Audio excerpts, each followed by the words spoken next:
Nos últimos tempos, aí você tem um vácuo nas discussões políticas, aí, na perda de rumo do país, o governo sem conseguir definir um desenho sequer, e as esquerdas meio perdidas num conjunto aí de formulações.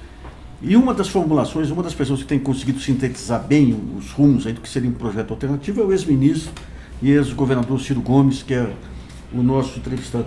Ciro, inicialmente, eu queria um diagnóstico seu sobre a situação atual aí de um governo que está meio acuado, meio completamente acuado, ao mesmo tempo tentando implantar essas reformas. Como é que você está vendo o quadro? Nós temos uma tragédia acontecendo no país. No momento em que eu lhe falo, hoje, saiu o dado das Nações Unidas, é a primeira vez desde 2010 que o Brasil não avança na superação da desigualdade, e isso, evidentemente, é um freio que vai começar a demonstrar um retorno ao agravamento das desigualdades. Não por acaso. Você tem um problema estrutural, né, que eu sustento para discutir, até tentando desarmar essa briga entre as turmas do Lula e a turma do Fernando Henrique, que é permitido visualizar a partir de 1980, quando o nacional-desenvolvimentismo tradicional se exaure, o Brasil passa a tratar da mão para a boca das suas emergências, a hiperinflação, as crises, etc. Mas se olharmos de lá para cá, a taxa bruta de crescimento do Brasil é média de 2% ao ano, enquanto a China, que nos igualava em matéria de presença no comércio mundial em 1% em 1980, cada um de nós, hoje representa 12,5%. E isso eu tenho tentado, com a ajuda de muita gente preparada no país, né, entender essa questão estrutural. E acho que o Brasil hoje está proibido de crescer por três grandes movimentos, três grandes obstáculos, cada um deles suficiente. Um é o endividamento das empresas privadas. Você tem um endividamento consequência da política monetária ruinosa dos anos todos que fizemos, com exceção de momentos aí excepcionais. O segundo é o colapso fiscal do país, de novo provocado também pela exacerbação dos juros, mas esse ano nós não vamos investir, somando Estados, União e município, nem sequer 1,5% do PIB, o que nos traz a menor taxa de formação bruta de capital da história do Brasil. E, por terceiro, o desequilíbrio nas contas externas do país. Na medida que nós temos um modo de viver moderno, que nos faz desejar os eletroeletrônicos contemporâneos, as telefonias contemporâneas, os meios de diagnóstico médico, a química fina, etc. E abrimos mão de um projeto nacional e, portanto, abrimos mão de termos uma política industrial de comércio exterior, de ter uma política de ciência e tecnologia.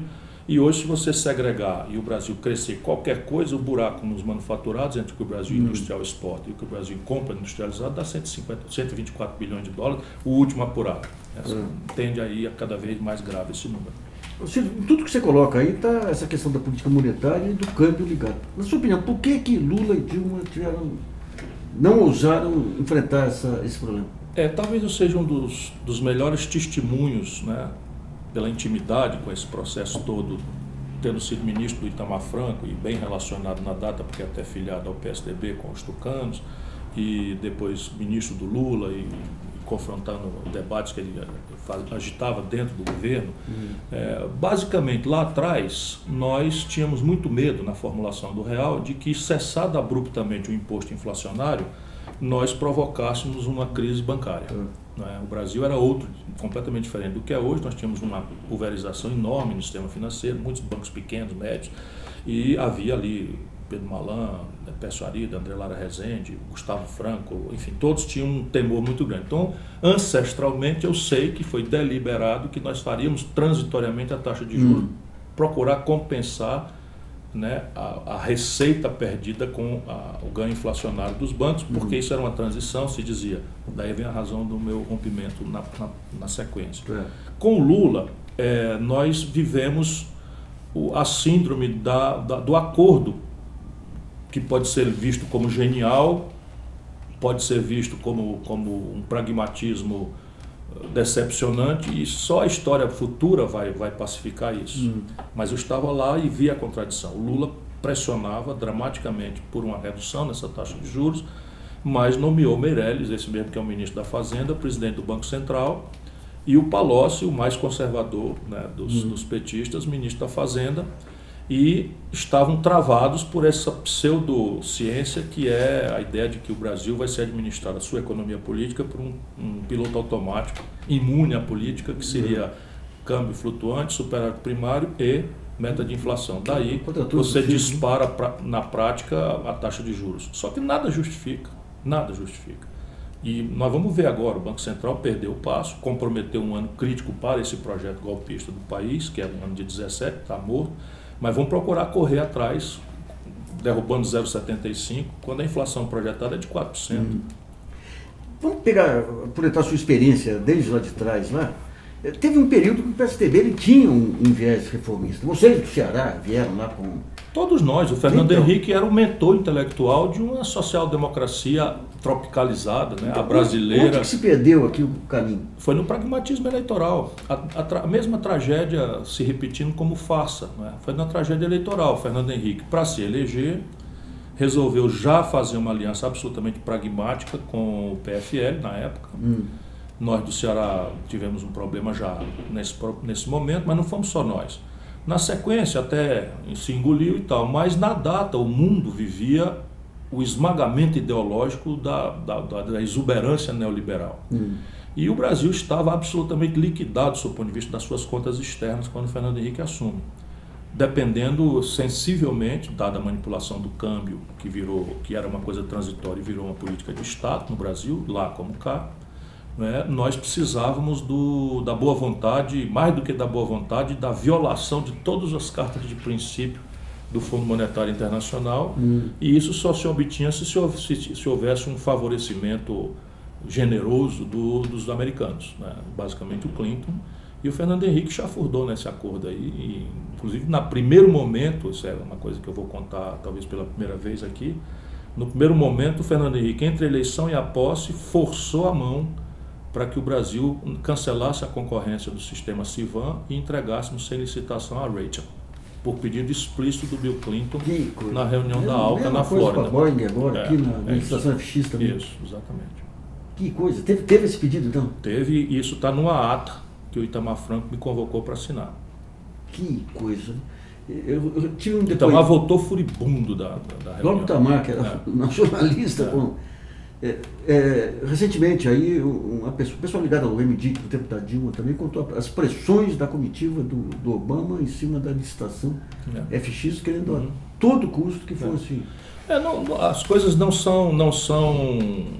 são feitas por acaso, né? Você tem uma conexão hoje agravada, porque o sistema financeiro daquela data para cá oligopolizou-se de uma forma dramática e não tem mais a ver com inflação, tem a ver com rentabilidade mesmo. Se viciaram numa rentabilidade exótica fora de qualquer padrão internacional. E como é que você vê, a partir desse episódio que você relata agora aqui, a influência americana hoje, e que tem uma diversidade lá, você tem a CIA para um lado, a FMI para o outro, como é que você vê? Mas não duvide que no interesse sensível eles agem conjuntos. Né?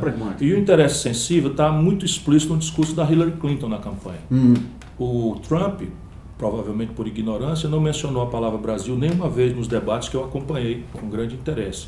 Mas a Hillary Clinton falava com grande explicitude, de maneira que eu me arrepiava, assim, não era de emoção, era de pânico, de medo, de o que é que vinha por aí. Ela falava em independentizar a América do petróleo do Oriente Médio, que vem se revelando muito custoso em matéria política, em matéria de guerra, etc, etc. Ora, quando você fala independentizar o maior consumidor de petróleo do mundo, e que não anda só, anda com os países do Atlântico Norte, Inglaterra, França, Alemanha, etc., do Oriente, ela está falando em petróleo do Brasil e da Venezuela. Isso. Né? Temos clareza disso, e não por acaso, né? O Brasil já revogou com o golpe, já revogou o conteúdo nacional, já revogou a ideia de reserva de 30% da Petrobras, como também o Brasil abandonou aquilo que poderia ser talvez o passo mais relevante na nossa longa história de sofrimento colonial ou neocolonial, que era o BRICS. Né? Não por qualquer tipo de antagonismo, que eu tenho dito com muita clareza que, para mim, não importa trocar o imperialismo norte-americano pelo imperialismo chinês. O que eu quero não é negar o imperialismo de ninguém, é afirmar a independência do Brasil, e também por coisas muito práticas. Então, por que o BRICS é uma coisa muito importante para nós? Porque pode nos suprir, na dinâmica de um mundo multipolar, 3 grandes questões. Um regime de preferências comerciais que nos permita, né, ganhar escala em alguns protagonismos que o Brasil tem potencial de ter e poder equilibrar nossa conta externa. Transferências tecnológicas sensíveis. Hoje nós estamos aqui sob embargo, a mira dos nossos navios e aviões guiada pelo GPS norte-americano. E assim, também não estou pensando em a guerra, mas houve uma guerra recente, estúpida, né, nas Malvinas, e os americanos rasgaram a carta da OEA e apoiaram claramente a Inglaterra, enfim, isso devia servir ao Brasil, não volto a dizer, não tenho o menor plano de ir à guerra, eu sou da paz, a nossa amizade é pan-americana, é a nossa melhor tradição, nossas ligações culturais com a Europa, tudo isso eu valorizo muito, mas volto a dizer, transferências tecnológicas sensíveis em matéria de satélite, em matéria de foguete, em matéria de energia nuclear para fins pacíficos, como está determinado na nossa Constituição. E, por fim, né, além dessa coisa, um modo de financiamento rebelde a Bretton Woods.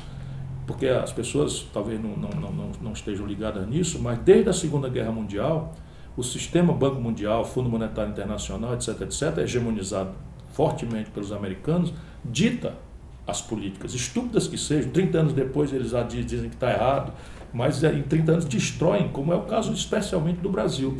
E o Banco do BRICS, capitalizado por essas potências, o Banco do BRICS pode ser a primeira iniciativa pós Segunda Guerra Mundial em que haja financiamento para uma experiência institucional não alinhada, não forçada a essa submissão ideológica estúpida que está, enfim, gerando muita instabilidade no mundo, muita desigualdade. E assim, talvez o sintoma mais doído seja o fato de que hoje há 65 milhões de seres humanos refugiados. Que coisa. É a maior quantidade de seres humanos desestabilizados nas suas nações, são idosos, são crianças, são mulheres, em barracas de lona, no frio da Europa, no frio da Rússia, enfim.